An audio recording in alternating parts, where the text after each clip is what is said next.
சிந்துவெளி நாகரிகம் அப்படின்னு எடுத்துக்கிட்டோன்னா ஒரு சில முக்கியமான வார்த்தைகளை வச்சு அடிக்கடி கொஸ்டின் ஃப்ரேம் பண்ணுறாங்க. ரொம்ப ரொம்ப முக்கியம். அது பாருங்கள், ரோரி செர்ட். இந்த ரோரி செர்ட் அப்படின்றது என்னென்னா, ஹரப்பா மக்களால் கூர் ஆயுதங்கள் செய்ய பயன்படுத்தப்பட்ட கல். சரிங்களா, அந்த கல் தான் என்னென்னா ரோரி செர்ட்டுன்னுவாங்க. இதில் செர்ட் அப்படின்றது சிலிக்கா கல்வகையை சார்ந்தது. சரிங்களா, இதில் தான் வந்து கூர்மையான பிளேடு, கத்தி இதெல்லாம் செஞ்சுருக்காங்க. இன்னொன்று என்னென்னா, இந்த லாஸ்ட் வேக்ஸ் தொழில்நுட்பம் அடிக்கடி கேட்குறாங்க. அதாவது மெழுகில் வந்து ஒரு உருவம் செஞ்சுருவாங்க. உலோகங்களை உருக்கி அந்த மெழுகு உருவத்தில் ஊற்றணும் அப்படின்னா அந்த உருவங்கள் அப்படியே வந்துடும். சரிங்களா, அதில் செய்யப்பட்டதான் இந்த நடனமாடும் பெண் சிலை. அப்போது வேக்ஸ் அப்படின்னா நம்மளுக்கு மெழுகுன்னு அர்த்தம்.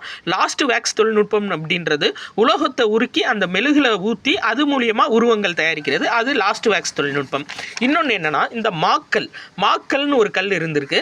அந்த கல்லில் தான் மதகுரு அல்லது அரசன் சிலை வந்து செய்யப்பட்டிருக்காங்க. சரிங்களா, இது ரெண்டுமே மொஹஞ்சதரோவில் கிடைச்சதான். ஸோ மாக்கல்ல அந்த மதகுரு சிலை வந்து கிடைச்சிருக்கு.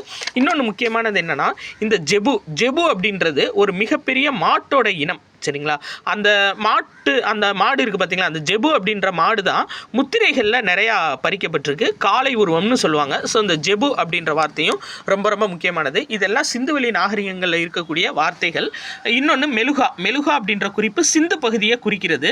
இந்த மெலுகா வந்து கியூனிஃபார்ம் அப்படின்ற ஆவணங்களில் இருந்திருக்கும். சரிங்களா, அப்போ அந்த கியூனிஃபார்ம் ஆவணம்னா என்னென்னா, மெசப்பட்டோமியாவுக்கும் ஹரப்பாவுக்கும் இடையே உள்ள வணிக தொடர்பை வெளிப்படுத்துகிறதா இந்த கியூனிஃபார்ம் ஆவணம். இந்த கியூனிஃபார்ம் ஆவணத்தில் மெலுகா அப்படின்ற சொல் இருக்குது. இந்த மெலுகான்ற சொல் சிந்து பகுதியை குறிக்கிறது. ஸோ இது வந்து 9th சிந்துவெளி நாகரிகத்தில் இருக்கக்கூடிய இன்ஃபர்மேஷன்ஸ். தெளிவாக பார்த்து வச்சுக்கோங்கப்பா. நன்றி.